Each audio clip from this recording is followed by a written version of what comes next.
Une autre méthode de traitement des doublons est de compter le nombre d'exemplaires de chacune des références uniques. En fait, par définition, une référence unique doit être unique. Donc, la réponse est forcément égale à 1. Ce qui va être intéressant, c'est de compter effectivement et de voir si on a des valeurs différentes de 1. Dans notre tableau, nous avions coloré en rouge chacun des doublons. On va maintenant insérer une nouvelle colonne sur la gauche et on va compter chacune des références pour voir si elle est unique. Donc, si cette référence unique renvoie une réponse supérieure à 1, ça veut dire forcément qu'elle est en double. Pour cette manipulation, il faudra se positionner sur la colonne A, ouvrir le menu contextuel, choisir la commande Insérer, ce qui va insérer une nouvelle colonne sur la gauche de celle qui était sélectionnée. Dans cette nouvelle colonne, on va se positionner sur la cellule A4 et activer le bouton FX qui permet d'appeler l'assistant fonction. Cette fois-ci, nous allons sélectionner la catégorie Statistique et la fonction nb.si. Une boîte de dialogue apparaît et nous demande de remplir deux cases, donc deux arguments. Le premier argument va contenir la plage de cellules, donc c'est les cellules qui vont de B4 jusqu'à B313.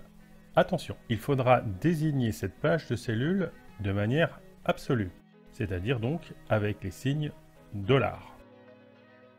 Le deuxième argument est le critère. C'est celui qui va désigner la cellule sur laquelle on va faire la référence. C'est donc B4. Elle restera en référence relative. On peut valider la boîte.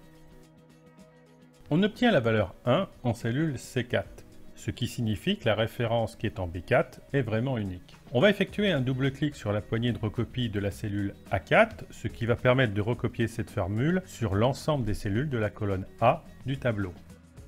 Nous allons maintenant vérifier là où on avait mis en évidence visuellement par la couleur rouge les références qui étaient en double. Et effectivement, on pourra constater que la valeur obtenue par cette fonction nb.si est égale à 2 dans tous ces cas bien précis. Voyons la manipulation maintenant de manière animée. On sélectionne la colonne A, menu contextuel, commande Insérer, ce qui insère une nouvelle colonne. On va se positionner en A4, bouton FX sur la barre de formule. On va insérer donc une fonction qui est dans la catégorie statistique.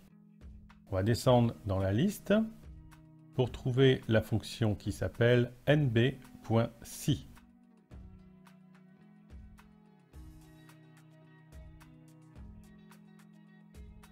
Cette fonction propose deux arguments. Le premier, c'est la plage de cellules. Donc on va désigner la cellule B4 comme point de départ et on va descendre jusqu'à la cellule B313.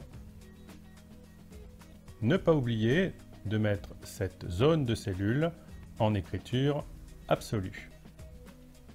Donc on sélectionne et on appuie sur la touche de fonction F4, ce qui met les $ sur toutes les références. Maintenant, on va compléter le critère. Le critère, c'est tout simplement la cellule que l'on va vérifier.